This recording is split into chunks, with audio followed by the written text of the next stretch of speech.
తన పేరు శృతి. ఒక సాదాసీదా అమ్మాయి. పెద్ద పెద్ద కోరికలు, గొప్ప గొప్ప ఆశయాలంటూ ఏమీ లేవు తనకి. చిన్నప్పటి నుండి తన తల్లిదండ్రులు తన మీద పెట్టుకున్న నమ్మకాన్ని నిలబెట్టుకుంటే చాలు అన్న ధోరణిలో పెరిగింది శృతి. శృతి సత్యమూర్తి శారదలకు రెండవ సంతానం. వాళ్ళ పెద్ద కూతురు పేరు కీర్తి. కీర్తి మనస్తత్వం శృతి మనస్తత్వానికి చాలా భిన్నంగా ఉంటుంది. వాళ్ళది మధ్యతరగతి కుటుంబమే అయినా కీర్తి ఆశలు మాత్రం ఆకాశంలో ఉండేవి. తమ తాహతకు తగ్గట్టు ఆలోచనలు చేయమని తల్లిదండ్రులు ఎన్నోసార్లు హెచ్చరించారు. కానీ కీర్తి అవన్నీ చెవికెక్కించుకునేది కాదు. అవటానికి ఇద్దరు అక్క చెల్లెళ్ళే అయినా కీర్తి శృతితో ఎప్పుడూ ప్రేమగా మెలిగేది కాదు. కానీ శృతి మాత్రం అక్కను ఎప్పుడూ గౌరవంగానే చూసేది. కీర్తికి 20 ఏళ్ల వయసొచ్చాక తన కాలేజీలో సీనియర్ అయిన సుమన్ అనే అబ్బాయిని ప్రేమిస్తుంది. సుమన్ వాళ్ళది బాగా డబ్బుగల కుటుంబం. అతనితో జీవితం రంగులమయంగా ఉంటుందనేది కీర్తి ఆలోచన. తన ప్రేమ విషయాన్ని ఒకరోజు ఇంట్లో వాళ్ళతో చెబుతుంది కీర్తి. అమ్మా కీర్తి, నువ్వు బాగా చదువుకొని మంచి ఉద్యోగం సంపాదించాలన్నది మా ఆశ. ఆ తర్వాత నీ పెళ్లి జరిగితే నువ్వు ఏ ఇంటికి కోడలిగా వెళ్ళినా అక్కడ నీకు గౌరవం లభిస్తుంది. లేదు నాన్న, నాకు ఈ చదువు ఉద్యోగాల మీద పెద్దగా ఆసక్తి లేదు.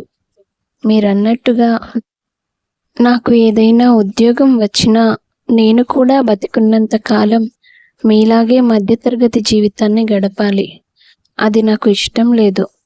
సుమన్ వాళ్ళది రిచ్ ఫ్యామిలీ. అతను తనంతట తను నన్ను ఇష్టపడుతున్నాడు. వాళ్ళకి రకరకాల వ్యాపారాలున్నాయి. పైగా ఒక్కడే కొడుకు.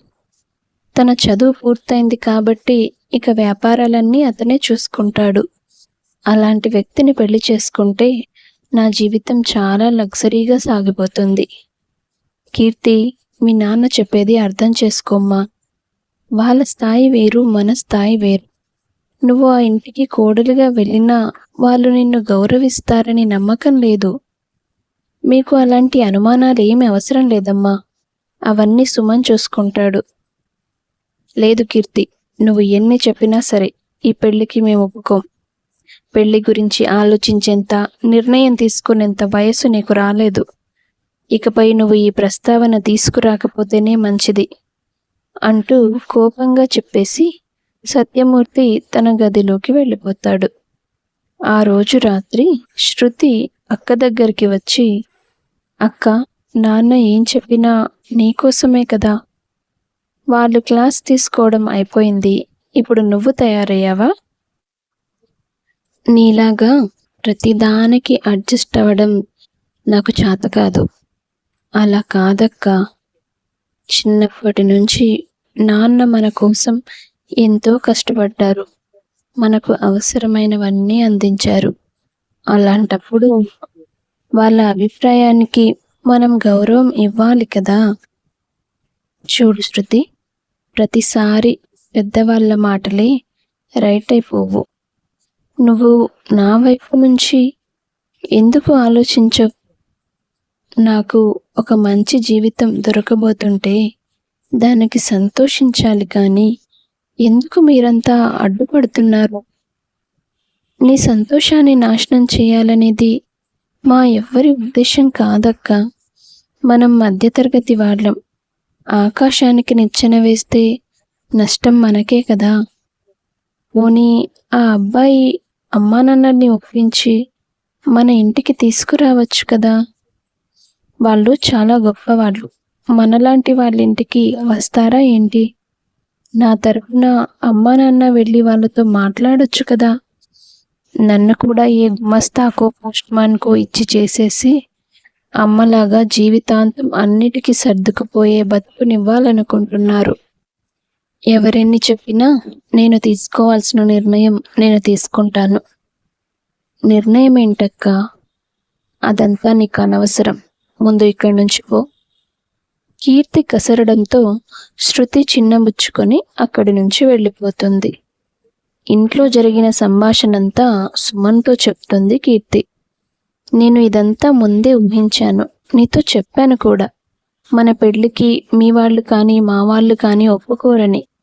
నువ్వే నా మాట వినకుండా ప్రయత్నం చేస్తానంటూ బయలుదేరావు. మరి ఎలా సుమన్? ఎవరూ ఒప్పుకోకుండా మన పెళ్లి ఎలా జరుగుతుంది? ఎవరికీ తెలియకుండా ఎక్కడికైనా దూరంగా వెళ్ళి పెళ్లి చేసుకుందాం. అమ్మో, పారిపోయి పెళ్లి చేసుకోవాలా? అవును కీర్తి, ఇప్పుడు అది తప్ప మనకు వేరే మార్గం ఏం లేదు. ఓ సంవత్సరం తర్వాత తిరిగి వస్తే మన మీదున్న ప్రేమ చంపుకోలేక అందరూ ఒప్పుకుంటారు. అయినా సరే నాకు భయంగానే ఉంది సుమన్. ఎక్కడికని వెళ్తాం? ఎలా బ్రతుకుతాం? నువ్వేం భయపడకు. ఈ సంవత్సరమంతా మనం బతకడానికి సరిపోయే మనీ నేను తీసుకొస్తాను. అలా ఇద్దరూ మాట్లాడుకొని తాము ఉద్దేశపూర్వకంగానే వెళ్ళిపోతున్నామని ఒక ఉత్తరం రాసేసి ఆ మరుసటి రోజు ఎవరికీ తెలియకుండా వేరే ఊరు వెళ్ళి పెళ్లి చేసుకుంటారు. కూతురు చేసిన పనికి సత్యమూర్తి బాగా కృంగిపోతాడు. కొన్నాళ్ళు పనికి కూడా వెళ్ళడం మానేసి ఇంట్లోనే ఉంటాడు. ఒకరోజు వాళ్ళ దూరపు బంధువు మంగమ్మ సత్యమూర్తి వాళ్ళింటికి వస్తుంది. సత్యమూర్తి, శారద ఆవిడకు మర్యాదలు చేస్తారు. భోజనాలవి పూర్తయ్యాక, ఏ శారద, కూతురిని ఆ మాత్రం హద్దుల్లో పెట్టుకోలేకపోయావా? ఎంత పరువు తక్కువ పని చేసిందో మీకు అర్థమవుతోందా? అది చేసిన పనికి రెండో దానికి కూడా ఏ సంబంధాలు రావు. ఇలాంటి కుటుంబంతో సంబంధం కలుపుకునేదేంటని అనుకుంటున్నారు బయట జనాలు. మీరనేది నిజమే వదినగారు, కానీ ఇప్పుడు మేమేం చేయగలం? కీర్తి మా గుండెల మీద తన్నేసి వెళ్ళిపోయింది. నేను చెప్పేది అదే. ఈ రెండోది కూడా అదే పని చేయకముందే ఏదో గంతకు తగ్గ బొంత అన్నట్టుగా సంబంధం చూసి దానికి పెళ్లి చేసేయండి. కానీ వదినగారు, శృతికి ఇంకా 18 ఏళ్ళు కూడా నిండలేదు. ఇంత చిన్న వయసులో పెళ్ళంటే? మన కాలంలో మనకు 15 ఏళ్లకే పెళ్లిళ్ళు చేసేసేవారు. మనం పిల్లల్ని కనలేదా? సంసారాన్ని నిలుపుకోలేదా? నా మాట వినండి. సూర్యమని మాకు తెలిసిన వాళ్ళ అబ్బాయి ఉన్నాడు. తల్లిదండ్రులకు ఒక్కడే సంతానం. పొలాలవి ఉన్నాయి. వ్యవసాయం చేసుకుంటూ ఉన్న దాంట్లోనే హాయిగా బతుకుతున్నారు. మీరు అంటే వాళ్ళతో వెళ్ళి సంబంధం మాట్లాడతాను. నా మాట కోసమైనా వాళ్ళు ఒప్పుకుంటారు. మంగమ్మ ఎన్ని చెప్పినా శారద మనసు ఒప్పుకోదు. కానీ ఊహించని విధంగా సత్యమూర్తి, సరే అక్క, నువ్వు వెళ్ళి మాట్లాడు. వీలైనంత త్వరగా పెళ్లి చేసేద్దాం. రెండో కూతురు కూడా గుండెల మీద తంతే తట్టుకునేంత శక్తి నాకు లేదు అంటాడు సత్యమూర్తి. సత్యమూర్తి మాటలకి శారద, శృతి ఇద్దరూ చిన్నబుచ్చుకుంటారు. కొద్ది రోజుల్లోనే మాటా మంచి పూర్తయిపోయి సూర్యంకు, శృతికి పెళ్లి జరుగుతుంది.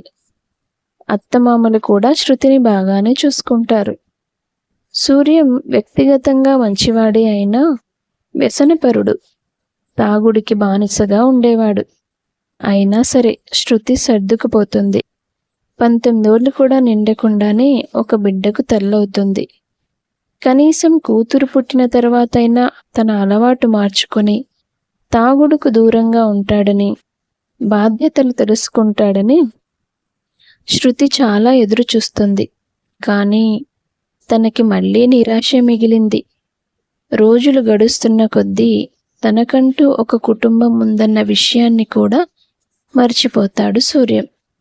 ఎంతమంది ఎన్ని రకాలుగా చెప్పినా, శృతి ఎంత కన్నీరు పెట్టినా సూర్యంలో మార్పు రాలేదు. వయసు మీద పడినా సరే సూర్యం తండ్రే వ్యవసాయం చేస్తూ కుటుంబాన్ని పోషించేవాడు. ఎంతకాలమైనా సూర్యంలో మార్పు రాకపోవడంతో శృతి బాగా విసిగిపోతుంది. తాము ఆసరాగా ఉండాల్సిన అత్తమామలకు తను, తన కూతురు భారంగా తయారయ్యామని భావిస్తుంది శృతి.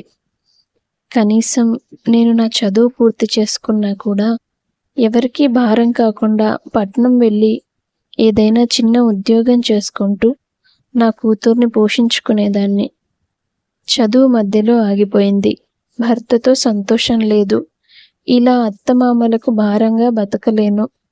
అంటూ ప్రతిరోజు దుఃఖించేది శృతి. ఓపిక నశించిపోయి సూర్యంతో గొడవ పడడం మొదలు పెడుతుంది. తాగిన మత్తులో తను ఏం చేస్తున్నాడో కూడా తెలియని స్థితిలో జీవితం గడిపేస్తున్న సూర్యం భార్య బాధను అర్థం చేసుకోకుండా తన మీద చేయి చేసుకుంటాడు. ఇక ప్రతిరోజు వాళ్ళకి అది ఒక దినచర్యలా మారిపోయింది. అతను తాగేసి రావడం, శృతి గొడవ పడటం, అర్థం చేసుకోకుండా సూర్యం శృతిని కొట్టడం, ఇలాగే సాగేది ప్రతిరోజు. శృతి పరిస్థితి చూసి భరించలేక సత్యమూర్తి శృతిను, ఆమె కూతుర్ని తన ఇంటికి తీసుకెళ్ళిపోతాడు.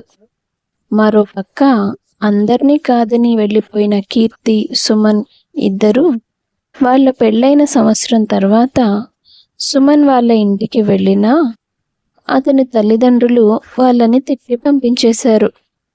అప్పటికే వారు తీసుకెళ్లిన డబ్బంతా విలాసాలకి ఖర్చు పెట్టేశారు. ఇక చేసేదేం లేక సొంతంగా జీవనం గడపడం మొదలుపెట్టారు. సుమన్ ఏదో చిన్న ఉద్యోగం వెతుక్కొని భార్యను పోషించడం మొదలుపెట్టాడు. అప్పటి వరకు విలాసంగా గడిపి ఒక్కసారిగా పేదరికంలో మునిగిపోయేసరికి కీర్తి విపరీతంగా నిరాశకు గురవుతుంది. అలా కొంతకాలం గడిచిపోతుంది. సుమన్ను పెళ్లి చేసుకుంటే తన జీవితం అద్భుతంగా సాగుతుందనుకున్న కీర్తికి భర్త తీసుకొచ్చే చాలీ చాలని జీతంతో సర్దుకుపోవడం చాలా ఇబ్బందిగా మారుతుంది. అందుకే ప్రతిరోజు సుమన్తో ఏదో ఒక వాదన పెట్టుకోవడం మొదలు పెడుతుంది. ఒకరోజు కోపం మరీ ఎక్కువైపోయి, అనవసరమైన కబుర్లని చెప్పి నన్ను తీసుకొచ్చావు. తీరా చూస్తే ఏదో గతిలేని వాళ్ళలా ఇలాంటి ఇంట్లో కాపురం ఉండాల్సి వస్తోంది. నీకొచ్చే జీతంతో కనీస అవసరాలు కూడా తీరడం లేదు. అసలు నీతో రాకపోయినా బాగుండేదేమో. అలా అంటావేంటి కీర్తి? నీకోసమే కదా అంత ఆస్తి వదులుకొని మరీ వచ్చాను. వచ్చావు, వచ్చి ఏం సాధించావు? నన్ను కష్టపెట్టడం తప్ప. ఇలాంటి జీవితం కోసం మా వాళ్ళని వదిలేసి నీతో రాలేదు నేను. అంటే నువ్వు నా డబ్బు చూసి నన్ను ప్రేమించావా? నువ్వు నాకు గొప్ప జీవితం ఇవ్వగలవు అనుకొని ప్రేమించాను. లేకపోతే నీతో వచ్చేయడానికి ఏమైనా పిచ్చిదన్నా నేను? నువ్వు నన్ను ఇన్సల్ట్ చేస్తున్నావు కీర్తి. చేతగాని మొగుణ్ణి ఏ పెళ్ళామైనా ఇన్సల్టే చేస్తుంది. ఇంకేం చేస్తుంది? నా కర్మగాలి నీతో వచ్చానొచ్చి అనుకుంటూ గదిలోకి వెళ్ళి తలుపు గట్టిగా శబ్దం వచ్చేలా వేస్తుంది కీర్తి. ఏమీ చేయలేక సుమన్ ఆఫీస్కి వెళ్ళిపోతాడు. ఎప్పటికైనా కీర్తిని వదిలేసి సుమన్ ఒంటరిగా తిరిగి రావాలని ఎదురు చూసిన అతని తల్లిదండ్రులు ఓ రోజు సుమన్కు ఫోన్ చేస్తారు. తండ్రి దగ్గర నుంచి ఫోన్ వచ్చినందుకు సుమన్ చాలా సంతోషిస్తాడు. నాన్న, మీరు నాకు ఫోన్ చేశారా? నాకు చాలా సంతోషంగా ఉంది నాన్న. ఏం చేస్తాను, చేయక తప్పలేదు. ఇంత ఆస్తికి వారసుడివై ఉండి కూడా గతిలేని వాడిలా ఒకరి కింద ఉద్యోగం చేసుకొని బతుకుతున్నావని తెలిసి నా మనసు ఎంత చివుక్కుమందో తెలుసా? అసలు ఎందుకురా నీకు ఈ బాధలు? మరేం చేయను నాన్న, మీరు నా భార్యను నన్ను ఇంటికి రానివ్వడం లేదు కదా. నువ్వు ఇంటికి తిరిగి వస్తే నేనెందుకు కాదంటాన్రా? మన స్టేటస్కి తగ్గట్టు గొప్ప సంబంధం చూసి నీకు పెళ్లి చేయాలని కలలు కన్నాం మేము. మన ఆస్తిని చూసి నిన్ను వలలో వేసుకుందా అమ్మాయి. అది నీకు ఎప్పటికీ అర్థమవుతుందిరా. ఇప్పటికైనా మా మాట విని ఆమెను వదిలేసి మన ఇంటికి వచ్చేయ్. ఏదైనా గొడవ జరిగితే నేను హ్యాండిల్ చేస్తాను. ఆ రోజు రాత్రంతా నిద్రపోకుండా తండ్రి మాటల గురించే ఆలోచిస్తాడు సుమన్. ఒకప్పుడు తాను పెరిగిన విధానం, ఇప్పుడు తను బతుకుతున్న తీరు రెండింటినీ పోల్చి చూస్తే ఇలాంటి జీవితం నాకు అవసరమా అనిపిస్తుంది సుమన్కు. తెల్లారేసరికి కీర్తికి ఒక్క మాటైనా చెప్పకుండా తన ఇంటికి తిరిగి వెళ్ళిపోతాడు. కీర్తి మొదట కంగారు పడుతుంది. తర్వాత భర్త తన అత్తింట్లో ఉన్న విషయం తెలుసుకొని అక్కడికి వెళ్తుంది. అందరూ కలిసి కీర్తిని అవమానించి అక్కడి నుంచి పంపించేస్తారు. ఇక చేసేదేం లేక పుట్టింటికి తిరిగి వస్తుంది కీర్తి.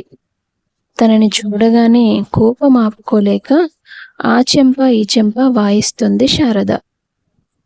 నువ్వు చేసిన దిక్కుమాలిన పనికి పొంగిపోయి ఆ బాధలో ఎలాంటి వాకబు చేయకుండా నీ చెల్లిని ఆ సూర్యంకిచ్చి పెళ్లి చేసి పరోక్షంగా దాని జీవితాన్ని నాశనం చేశాను. ఆ బాధతోనే ఇక్కడ నేను కుమిలిపోతుంటే మళ్ళీ నువ్వెందుకు దాపరించావు ఇక్కడికి అంటూ కూతుర్ని అసహించుకుంటాడు సత్యమూర్తి. అలా అనొద్దు నాన్న, నేను చేసింది తప్పే. కానీ చివరికి సుమన్ నన్ను ఒంటరిదాన్ని చేసి తన దారి తను చూసుకున్నాడు. నాకు ఎక్కడికి వెళ్ళాలో ఏం చేయాలో పాలుపోలేదు. మీరు కూడా కాదంటే నేను ఎక్కడికి వెళ్తానో చెప్పండి అంటూ తల్లిదండ్రులను ప్రాధేయపడింది కీర్తి. సత్యమూర్తి శారద ఇద్దరూ ఒప్పుకోకపోయినా భర్త ఆదరణ లేకుండా ఒక ఆడపిల్ల బ్రతకడం ఎంత కష్టమో నాకు తెలుసు నాన్న. అలాంటి పరిస్థితుల్లో అక్క ఉన్నప్పుడు పుట్టిల్లు కూడా తనని కాదంటే ఎలా? ముందు తనని ఇంట్లోకి రానివ్వండి, ఏం చేయాలో తర్వాత ఆలోచిద్దాం అంటూ తల్లిదండ్రుల్ని ఒప్పించి కీర్తిని ఇంట్లోకి తీసుకెళ్తుంది శృతి. ఇద్దరు కూతుర్లు అత్తారింటికి భర్తకి దూరమై పుట్టింటికి వచ్చేయడంతో సత్యం బాధ ఇంకా పెరుగుతుంది. కొద్ది రోజులు గడిచాక ఒకరోజు సత్యమూర్తి శారద తమ గదిలో మాట్లాడుకుంటూ ఉంటారు. పెద్దమ్మాయి చేసిన తప్పుకి చిన్నదాని జీవితాన్ని బలిపెట్టినట్టు అయిందని మనం బాధలో ఉంటే ఇప్పుడు కీర్తి కూడా పుట్టింటికి వచ్చేసింది. ఇప్పుడు ఏం చేద్దామండి అని భర్తను అడుగుతుంది శారద. మగపిల్లలు పుట్టలేదని కానీ నాకు ఒక కొడుకుంటే బాగుండని కానీ నేనెప్పుడూ ఆలోచించలేదు శారద. నా ఇద్దరు కూతుర్లని ప్రయోజకుల్ని చేయాలనుకున్నాను. కానీ ఇలా ఇద్దరూ నిస్సహాయమైన స్థితిలో అత్తింటిని వదిలి తిరిగి వచ్చేస్తారని అనుకోలేదు. వాళ్ళకి నేను ఏ విధంగా న్యాయం చేయాలో కూడా నాకు తెలియడం లేదు అంటూ కన్నీరు పెడతాడు సత్యమూర్తి. దూరంగా నిలబడి వాళ్ళ మాటలన్నీ వింటున్న శృతికి తండ్రి కన్నీరు చూసి దుఃఖం పొంగుకు వస్తుంది. నా భర్తలో మార్పు తీసుకురావడానికి నేను ఎన్నో ప్రయత్నాలు చేశాను, కానీ ఏదీ ఫలించలేదు. కనీసం అక్క కాపురమైనా నిలబడితే అమ్మా నాన్నలకి సగం బాధ తగ్గించిన దాన్నవుతాను అని ఆలోచించి ఆ మర్నాడు సుమన్ వాళ్ళ ఇంటి అడ్రస్ తెలుసుకొని అక్కడికి వెళ్తుంది. సుమన్ను వాళ్ళ కుటుంబాన్ని కలిసి తన అక్కను కాపురానికి తెచ్చుకోమని అభ్యర్థిస్తుంది. కానీ అందుకు కుటుంబంలో ఎవ్వరూ ఒప్పుకోలేదు. చూడండి అంకుల్, ఇద్దరూ కలిసి బయటికి వెళ్ళిపోయి పెళ్లి చేసుకోవాలన్న ఆలోచన మీ అబ్బాయిదే. భార్యాభర్తలన్నాక ఏదో ఒక గొడవ జరగడం మామూలే. వాళ్ళకి సర్ది చెప్పి కలిసి ఉండేలా చేస్తే అది పెద్దరికం అవుతుంది. దాన్ని ఆసరాగా తీసుకొని వాళ్ళని విడదీస్తే అది పాపం. చూడు శృతి, మీ అక్క కేవలం డబ్బు కోసమే నన్ను పెళ్లి చేసుకుంది. అది నాకు తన మాటల్లో అర్థమైంది. తన కోసం నేను కష్టపడి ఉద్యోగం వెతుక్కొని తన బాధ్యత తీసుకుంటే తను నన్ను ఏమీ చేతగాని వాడని అవమానించింది. మీ అక్కకి లగ్జరీ లైఫ్ ముఖ్యం, నేను కాదు. అలా అయితే మా అక్క కదా వెళ్ళిపోవాలి. మీరెందుకు తనని వదిలి వచ్చేశారు? చూడండి, తను కోపంలో ఉంటే ముందు వెనక ఆలోచించకుండా మాట్లాడేస్తుంది. అది నేను ఒప్పుకుంటాను. కానీ తను మిమ్మల్ని వదిలేసుకోవాలి అని ఎప్పుడూ అనుకోలేదు, ఇప్పటికీ అనుకోవట్లేదు. అయినా సరే మీరు కాదు కూడదు అంటే మాత్రం మీ స్వార్థం కోసం పెళ్లి చేసుకొని ఇప్పుడు మళ్ళీ రోడ్డు పాలు చేశారని మా అక్క చేత పోలీస్ కంప్లైంట్ ఇప్పిస్తాను. దానివల్ల మా అక్క జీవితం బాగుపడకపోవచ్చు, కానీ మీకైతే ఖచ్చితంగా పరువు నష్టమే కదా. మీరందరూ కలిసి తెలివైన నిర్ణయం తీసుకుంటే ఏ గొడవలు ఉండవు, ఇద్దరి జీవితం బాగుంటుంది. ఆలోచించుకొని మీ నిర్ణయం చెప్పండి అని చెప్పేసి అక్కడి నుంచి వెళ్ళిపోతుంది శృతి. శృతి మాటలు సుమన్ మనసును కదిలిస్తాయి. ఆ అమ్మాయి బెదిరించిందని కాదు, కానీ నేను కీర్తిని మనస్ఫూర్తిగా ప్రేమించాను నాన్న. వాళ్ళది డబ్బున్న కుటుంబం కాకపోవచ్చు, కానీ మన దగ్గర ఉంది కదా. తనకు అన్యాయం జరిగిందని తను పోలీస్ స్టేషన్ మెట్లెక్కితే అది నిజంగానే నాకు చాలా అవమానం. పైగా మన ఇంటి పరువు కూడా పోతుంది. నా భార్యని నేను తిరిగి తీసుకురావాలనుకుంటున్నాను. ఇప్పటికైనా ఒప్పుకోండి నాన్న. మరోసారి నేను ఇల్లు దాటి వెళ్ళే పరిస్థితి రాకూడదంటే మీరు నా మాట వినాల్సిందే. సరేరా, నీ ఇష్టం. నీ జీవితం పాడు చేసేంత పంతం మాకు మాత్రం ఎందుకు? వెళ్ళి నీ భార్యని తెచ్చుకో. తండ్రి మాటలకు సంతోషించిన సుమన్ కీర్తి పుట్టింటికి వెళ్ళి తనకి నచ్చజెప్పి కాపురానికి తీసుకొస్తాడు. కనీసం కీర్తి జీవితమైనా బాగుపడిందని శారద, సత్యమూర్తి సంతోషిస్తారు. అక్క కాపురాన్ని నిలబెట్టావు, మరి నీ జీవితం పరిస్థితి ఏంటమ్మా అని శృతిని అడుగుతాడు సత్యమూర్తి. అందరి తలరాతలో అదృష్టం ఉండదు నాన్న.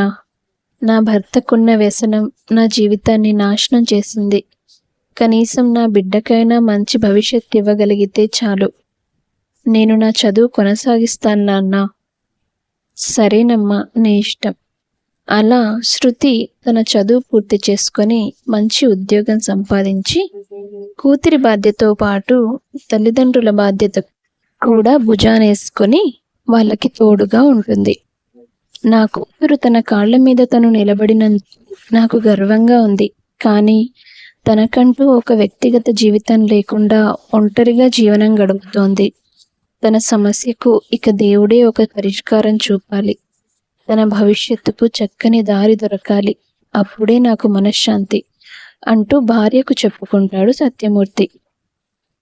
అక్క చేసిన తప్పుకి, తండ్రి తొందరపాటు నిర్ణయానికి శృతి జీవితం బలైపోయిందనే చెప్పాలి.